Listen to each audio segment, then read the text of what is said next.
I end up making $43 on the transaction, and not to mention how many hours that I put into it. And I'm like, oh my God, I'm not going to make this. I'm not going to make it.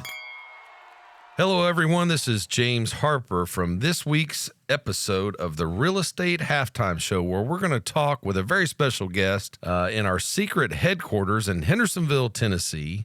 And we're going to be meeting with Steve Frye and have him tell us everything and all about how Airbnbs work, STRs, and much, much more. And he might even give you a few tips and tricks on how to buy your first short-term rental. Stay tuned. Here we go. It's time for the Real Estate Halftime Show. Sit back, relax, and listen to Nashville's premier inside scoop to real estate with the Mortgage Extraordinaire himself, James Harper. All right, well, thank you all for joining once again. This is James Harper from the Real Estate Halftime Show.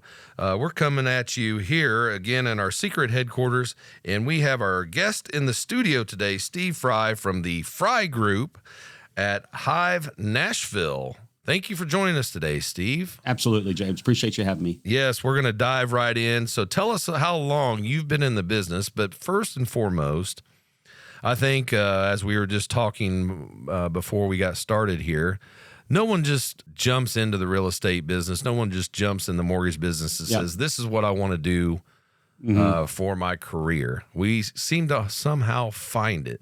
How did you find the real estate business? Yeah, good question. So before real estate, I've been in real estate now for about 5 years, a little over 5 years. Nice. Prior to that, corporate finance guy.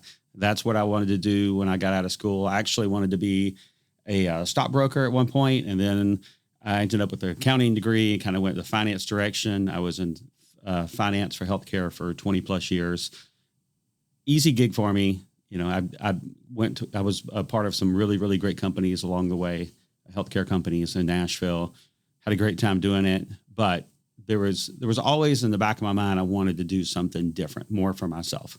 Did you get burnt out in what you were doing, or just feel like you had a passion for something different? There was 100% that, and a little burnout, and then a passion for something different as well. Plus, you know, as you start getting older, I mean, ageism's a real thing. So you're always thinking about they can hire somebody that's cheaper than me. You know, maybe not as experienced, but cheaper than me to come in and do what I'm doing. And then I had 2 jobs in a row that went away. I'd always had pretty good success with, you know, companies and work, but I had 2 jobs in a row that went away. One from an acquisition, and then I went and got another job. You know, those aren't easy at those levels. And then they moved operations to Texas on that second job, like 6 months after I started. So I was like, screw this. I mean, here's my jumping off point, if anything. But what really helped though was my wife telling me, she said, go get your real estate license, you know, something you're interested in. Keep looking for another job, you know. But have you always lived here?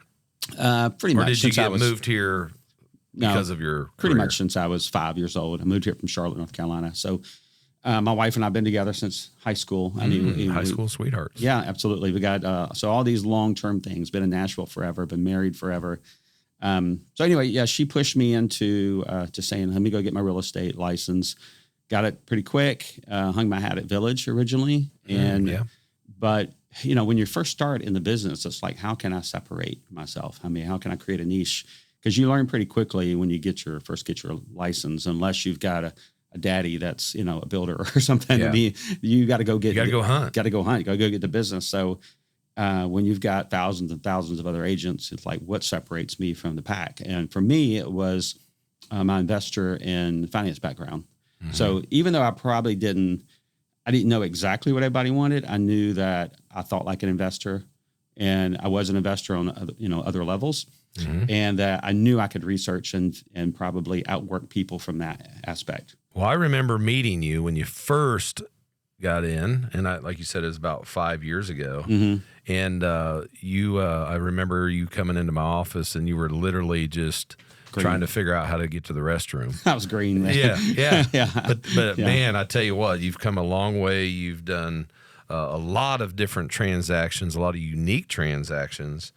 And so tell us a little bit where you have found that you've not only learned the most, but you've really made the most money. Yeah, sure.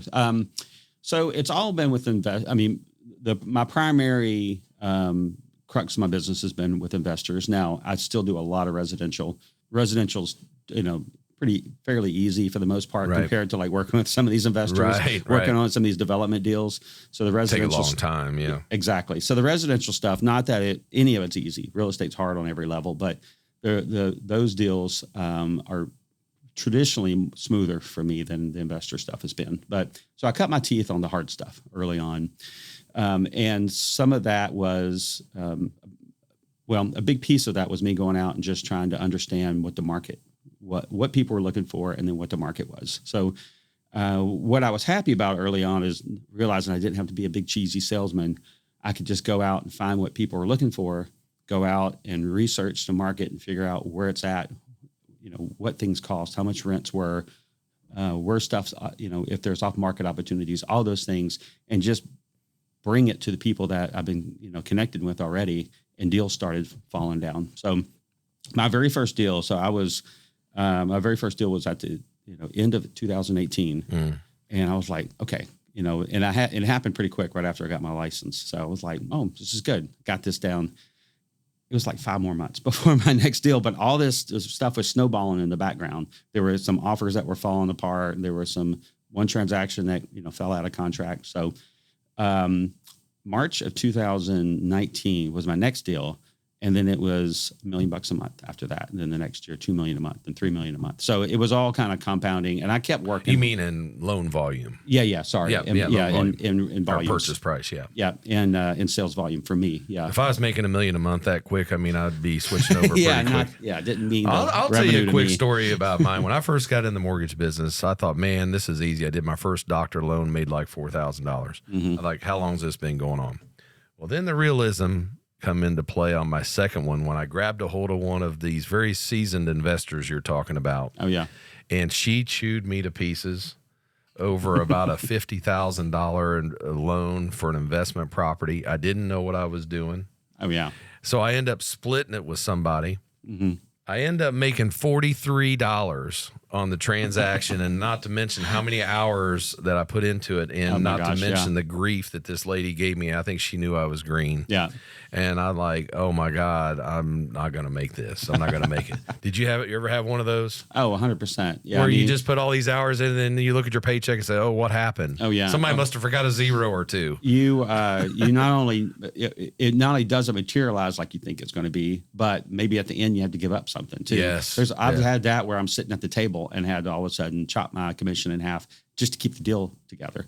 So it's like, okay, am I going to at least go home with half of what I thought I was going to, or am I going to have nothing? So you work too hard to get to that point. Nobody gives you anything in this industry. You have to go out and find it and go out and hunt and kill it. And then you're working with these people for, weeks, months, sometimes 6 months, sometimes years to get to a point of a sale. So you don't want to, if you can make it happen, you want to make it happen. Something higher than zero is good. Yeah, absolutely. Yeah. So, you've really come to know Nashville and what's going on in the real estate market. What can you share with the listeners if they're wanting to maybe get into buying an Airbnb or an STR? I mean, these are the hottest things, especially with all the demographic that's coming to Nashville, the industry that's coming to Nashville. Yeah. Is it still a good investment, or has it become saturated? Yeah, good question. I mean, and both of those are questions I answer all the time. So almost weekly, probably. Yeah, and I'm lucky in the fact that I've now built my business to where I get a lot of referrals from around the country. I've got some STR gurus around the country. Michael Elefante, shout out to him. Shout out. But there's some other guys like him too that give me a lot of referrals for the state of Tennessee, Smoky Mountains here in Nashville. There's not a lot of like great STR markets outside of those. So the Smoky Mountains in Nashville, you don't want to be an Airbnb in too many other markets because it's going to be an uphill battle. Yeah. But Nashville and the Smoky Mountains. But for Nashville, specifically, I mean, there's some really, really great properties out there, and they still do really well. For the most part, there is getting to be a little saturation. But what I always tell my clients are, good design and good promotion always stands out. Every time I see anybody that's got a great property that's killing it on design, they've gone through and they've just gone over the top. It's funny because you would never want your house to look maybe like some of these properties do, but if you can go into an Airbnb and just like blow it out and make it just make it a theme or make it over the top, that's kind of what people want. And that's and so are you feeling like that there are more? Has there been an increase in listings of Airbnb and STRs? Yeah, so it's always a balance because there's owner occupied and there's non-owner occupied. Non-owner occupied is what everybody who doesn't live in the property, all of my clients around the country, that's the kind of property they want. Sure. So I feel like there's always a balance of the city's going through and kind of thinning out the herd on ones that don't qualify. But there is new development from a code standpoint. From a code standpoint, yeah, yes. Yeah. But there's always new development kind of coming to town, and non-owner occupied have to be in commercially zoned areas. So it's not like you can just take any house and create an Airbnb from it. So there's a lot of work and a lot of specific research to like where we can build. Is it going to justify from a developer standpoint? But there's a lot of people that pencil these deals in 18 to 24 months ago. For Airbnbs when they saw how lucrative that business was and how easy those properties are selling. And it takes a while to get those developments kind of passed through and finally built. So you're starting to see a lot of that come to market over the next year. But I also feel like there's not a lot. Some of that inventory is big white boxes. So there's not a lot, some of them are good properties that have some creativity to them. They're in the right spots. They got great views of downtown. But for the most part, there's a lot of them that look the same. So what I still look for, and I maintain a list of short-term rentals, all the time. I know the whole inventory, what's in town. So when I talk to these investors that call me up, I'm saying, okay, here's everything. Here's the universe based on your price point, what you're looking for. But I can always call out certain ones that I know are going to do better than others because the design or the location. But I can also connect them with designers and other people that can take that property and really blow it out. So I'm an investor, and I want to buy probably about a $500,000 property. Yeah. And, of course, like anybody, I want the least amount out of my pocket. So I'm going to finance it, and so that may take 20, 25%, right? Yeah. But that's it. That's all I want. That's all I want to mess with. Mm-hmm. But I might have a little bit of money if, to put it into decorating or fixing up the place or making it marketable, as you say. What's been your best case scenario of someone that has, like me, that has wanted to do that? And what was the outcome like from a cash flow perspective? Yeah, good question too. So I had a client that he was looking for, and he could go up to 1.4 million. So, use the $500,000 example, but this guy could go to 1.4. Right. The higher up you go, then all of a sudden you have that cash flow issue. It's like, because now you got a bigger mortgage, and especially with today's rates, they really got to watch that. Sure. So I connected them in with a property that was about $850,000, a bit lower, but it was I felt like it was underperforming, and it was in a better area. So I think he was going to put 25% down. We ended up getting him either 15 or 20% down on investment loan. And and we researched and, found some options for them. Best lender. So, so we got him in at good terms, and then he had some dollars from that, but we also negotiated some dollars in the deal for him to use towards design. So because it was a good deal, we were able to be more aggressive on our offer, knowing it was still going to appraise. And after, he tricked it out, and it's done really, really well for him. But he also refinanced a year later on that property and pulled some equity out of it. And he got almost a chunk of his money back, not all of it. There are deals where so it appreciated that much based on his design, and because he was able to use the rents. The rents, the cash flow and the performance. Flow, yeah. And so, let's just say he financed $600,000 initially, and let's say his payment was $4,500. I don't know. Yeah. So he refinanced it, maybe lowered it $500 to $800. Yeah. And then not only did that, I don't know because of how much cash he may have taken out, but was able to recoup some of his about half out. Yeah. So he's okay. So he was maybe able to recoup $100,000 or so of his initial investment, because of the appreciation of the property. Yeah. And now he's got more cash flow to possibly do something else. Absolutely. Yeah. And that same guy we went out and did multifamily deals with. So the STR is, of course, a big specialty for me, but, working with investors, you're going to work across a whole gamut of things. So I've sold mobile home parks, land, apartment complexes, 2 to 4 doors, which are residential lending. Anything over 4 doors, 5 doors and up is commercial lending. So, you get involved in all of those pieces when you're working with investors. So what's the hottest place to buy in Nashville right now? If you are an investor, where do you get the most inquiry about, or what do you share with the investors?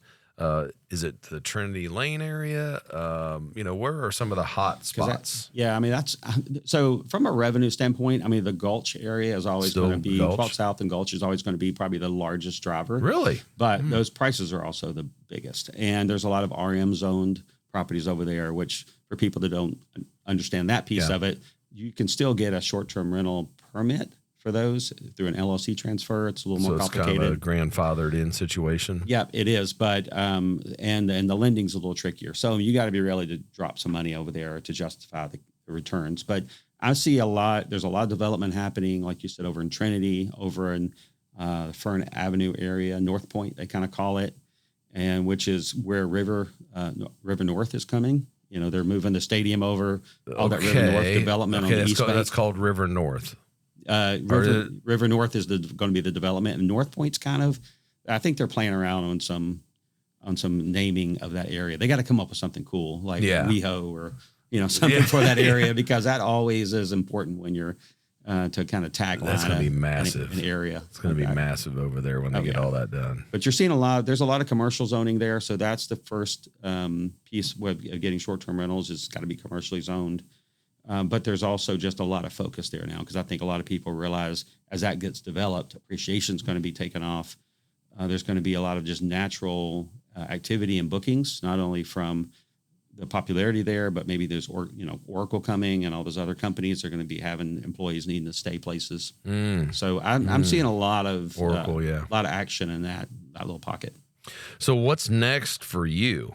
Yeah. What's next for you as it pertains to your business, the real estate market, and what kind of goals you have that you want to still try to achieve? Sure. Yeah. And I mean, I need to be better on social media, probably like everyone does. So, I mean, I also want to be more educational on social media. So that's, both of my sons work for me, by the way. Oh, yeah. So we need to bring that up. Yeah. So both family business. Family business. Both my sons are now realtors. My wife helps us out from ops standpoint, for some marketing.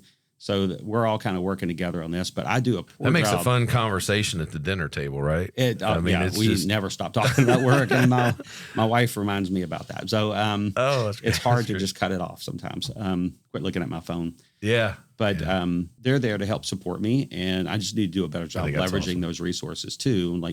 But I love to be more educational on social media now, and I haven't done that as much, but I'm going to start doing that, I think, and start bringing information more to my clients and then to just social media in general. So that's going to be a big push for me. But I'm also looking to diversify from still staying in real estate, but maybe from a building standpoint. You'll see a lot of big realtors in town once they get to a certain level. And it's not just big realtors, but any realtor, I think, at a certain point goes, okay, I can't just go and do deals every day. My income can't just be based on me going and get the next deal and the next deal, the next deal. And I mean, for instance, I've done 200 deals for $100 million in the 5 years that I've been a realtor. That's a lot on you. Yeah. And I'm going to continue to do a lot of business every year. And I love getting into interesting things, but I'm going to get more into development and building, I think. Right now, I've got a 3-build going on in East Nashville. Nice. We did probably the hardest possible 3-build or development first for any investor. Me and my partner did. We could have easily gone in there and done a 2-build, for instance, in this size lot, but it was qualified for 3-build. We were like, okay, there's the all right. Let's maximize. Profit. Let's maximize. Hell yeah, there was a much bigger profit there, and we thought, okay, it's already approved. We didn't know what we didn't know, so we started going down that road. What we didn't know is a 3-build and that size lot triggers a grading permit and stormwater to get involved, and 22 months later, we're just now about to break ground. Yeah. Yep. And we found out our grading permit is going to cost us hundreds of thousands more than we expected. So we're going to end up at the deal. We got a good builder. We got a good excavation company. We're going to end up at the deal doing pretty good still and taking that money and going on. But I mean, our goal is to do maybe 5 to 10 builds a year.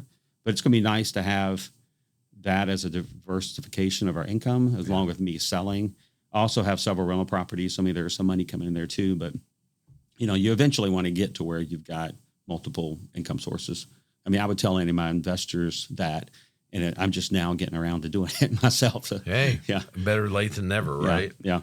So you mentioned your sons, being a part of the business. Are they directly involved with you, or are they just in conjunction with you? Or they kind of got their own so business going? For the most part, I mean, we're all doing deals together. I mean, there's occasionally if they've my sons are 27, Logan, and 24, his name, my son Bailey. So, I mean, at their age, they don't have a ton of friends buying houses. Right. Logan at 27 has got a few more. They're starting to get into the game. Gen Z, I guess that's what you call it. I don't think they're millennials yet. I don't know. I don't know my ABCs when it comes to all that. Okay, am I doing good on that? So, but at Bailey at 24, I mean, nobody's hardly buying a house. So what I do is I bring them into existing deals that I've got to help alleviate some of the workflow and load for me. I still end up doing a lot of work just because it's my natural tendency to be involved in everything and not offload too much, but they're there to help definitely make my life a little easier around some of those deals. So like right now, I've signed 13 deals since the start of the year. Nice. I've had 4 fall out, a couple big ones. That was painful. But, and I've got maybe 5 or 6 listings in the hopper, and I've got some big, like multifamily things that are kind of in the background that are going to be bringing to market. So, I mean, that's a lot of work, and there's a lot of details behind it. And it's not just the busy work, not just the paperwork, but it's, okay, let's, maybe go to the property and go see it again with the client. Go, what about the inspection piece? Working through that with them.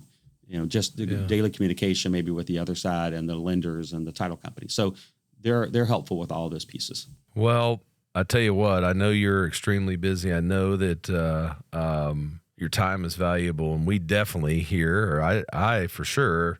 Definitely appreciate your time on the Real Estate Halftime Show here in Nashville. Yeah, sure thing. And we'd love to have you come back and tell your stories again when something next milestone maybe happens in your life. But in the meantime, how do people get a hold of you?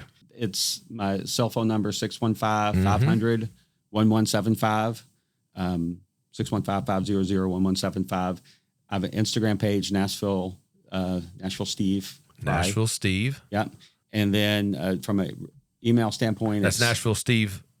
It's Steve Frye Nashville. Sorry, Steve Frye Nashville. There we go. I'm backwards. Yeah. Steve Frye Nashville. Steve Frye Nashville. There we go. And because he's got a lot of cool stuff on there. Check it out. My Facebook page as well. Yeah, we've been trying to do a lot more listing videos. I've been trying to put more time and effort into those and making them fun and just kind of really help promote the properties. And one of the things I need to, so when I was stalking your Facebook, I have to go ahead and let the public know he has some very interesting costumes on his Facebook.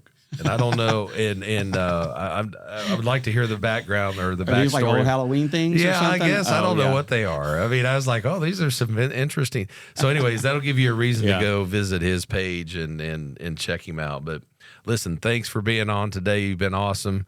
We wish you all the best. Come back to the Emerald Room here in our secret headquarters in Hendersonville. We'd love to have you back on the show. Thanks for coming. Absolutely. This is fantastic, by the way. Thank you. Awesome. Thank you.